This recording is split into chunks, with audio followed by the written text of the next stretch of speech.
Hi everyone, I just wanted to do this video as a sort of quick lifetime review, if you will, about these products from Anker, which are some power banks. I see a lot of reviews online, and what happens is people unbox them on the day, go, "Oh, I'm going to open the box," and their reviews pretty much based on them having it in their possession for 5 minutes. I've had this power bank for about 6 months now, so it's sort of a long-term review, if you will, about Anker products. If you don't know, Anker are a US company, and they make basically charging products for mobile phones, that sort of thing. So I've found them to be really reliable and just good quality. They're not your cheap Chinese tap. I would unbox it, but I unboxed it months ago, so let's just throw that away really. So you got your power banks. What are power banks? They're basically batteries so you can charge your phone on the go. I got these because me and my girlfriend always go out up London for the day. I'm using my phone to find my way around. I'm taking photos, videos, and then if we go out for lunch, I'm looking on the internet, and before you know it, my phone's on 10% and it's turned itself off. So with these, I'm able to stick it in my pocket and charge my phone. I found I end up using my phone even more now that I know I haven't got to worry about my battery. So what you get with an Anker product, I'll put this one to the side for now. So you get the actual product itself, you get a nice little bag for it, and you get Anker branded charging cable. Oh, there you go, it's got Anker on it. So basically this is the cable to charge it, if you look on here. So you've got the input here, and this is where you plug it in basically to charge it. You can plug this in, I just use my phone charger, to be honest with you, off my HTC to charge it. And then on the other end you've got the output. So these chargers have got IQ on it. What it basically means is they won't overcharge your phone. They won't tell a lie. They will basically match the ampage of the device they're charging with the amount it should be. So if you've got a phone that charges at 1 amp, it won't go and chuck 2.4 amps into it. So if you've got a 2.4 amp, it will throw 2.4 amps into it. I think the highest it can do is 2.4, which is most modern phones. It's a fast charge feature, if you will. It charges my phone up pretty quickly. So all you do, you get these cables. So if you've got a phone that doesn't use this USB-B micro, is it? Then you're gonna have to buy another cable.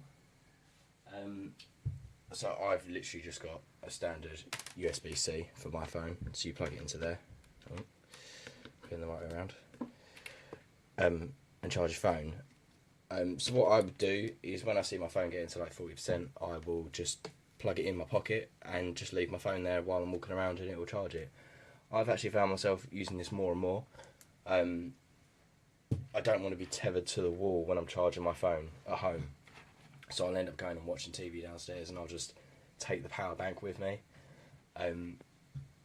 They're useful. I've got a spare one which I sometimes leave in my car because I don't want to be having to worry about getting my car charger out and that sort of thing, so I just leave it in the inside bin or whatever, and it will charge itself.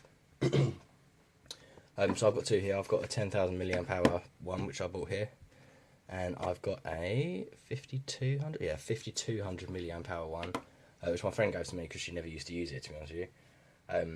So this is the new. This is the majority of them now are this sort of matte colour.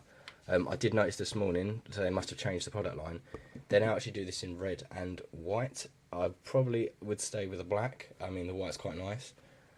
Or they do this model now as a 6700 milliamp hour, which looks pretty much the same. So this must be an older version because it's a 5200 milliamp hour one with, let's have a look, a 1 amp output. Oh, 2 amp output, okay. And this is, so look at this one, I believe this is a slightly higher.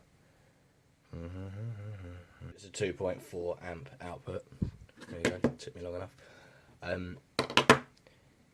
So I've personally found this one is a bit too small. If I'm going out to London for the day, you'd think if your phone is a 3000 milliamp hour and this is a 10,000 one, you could charge your phone 3 times. And you think to yourself, well, if I've got used to never charging it before when I've been out and about, like, why do I need to charge it 3 times? What ends up happening is I charge my phone, my girlfriend charges her phone, and I charge mine again. When you know you've got power, you just seem to burn through it and don't worry about it. So you do end up. I mean, I've never come back with this with less than sort of 1 or 2 indicators on it. So they've both got little buttons on the side which you press, and they'll show you how much battery is left. So each one's 25% of the battery power. So the cases they come with, I've got 2 here. I found this one has ended up stretching out quite a bit. This one's sort of kept its integrity, I suppose, because it's smaller. It would do. So the newer version of this on Amazon at the moment is $12.99, and the Anker PowerBank 10,000 is £20. You can get cheaper ones out there. There are cheap Chinese manufacturers out there, but we all know not to use cheap Chinese chargers. So why do you want to go and put a battery pack in your house charging overnight when you're sleeping that could potentially earth out or start a fire? So that's why I've always gone for Anker, or another make I use is Allkey for my charging stuff. They're both good quality mates, good quality components. You can feel the quality in them. They're good weighty products. Well, most of that's due to the battery, but you can just tell that they're quality tested, if you will. I'd highly recommend these Anker products. I would probably go for the higher capacity one. £20, it's going to last you for absolutely years. They're a nice looking product. They are, I mean, this one is obviously a lot more heavier than that. I believe that's got 2 batteries in it. That's got 3 batteries in it, so it is a bit heavier. It can weigh your pocket down, but if you're a lady, you can stick it in your bag. If you're a man, you can stick it in your pocket. I wouldn't just stick it in my jacket pocket and sort of forget about it. And it's not too bad. But if I had maybe a smaller jacket, I'd take this one out for the day. But I think they're absolutely blinding products, and I highly recommend them.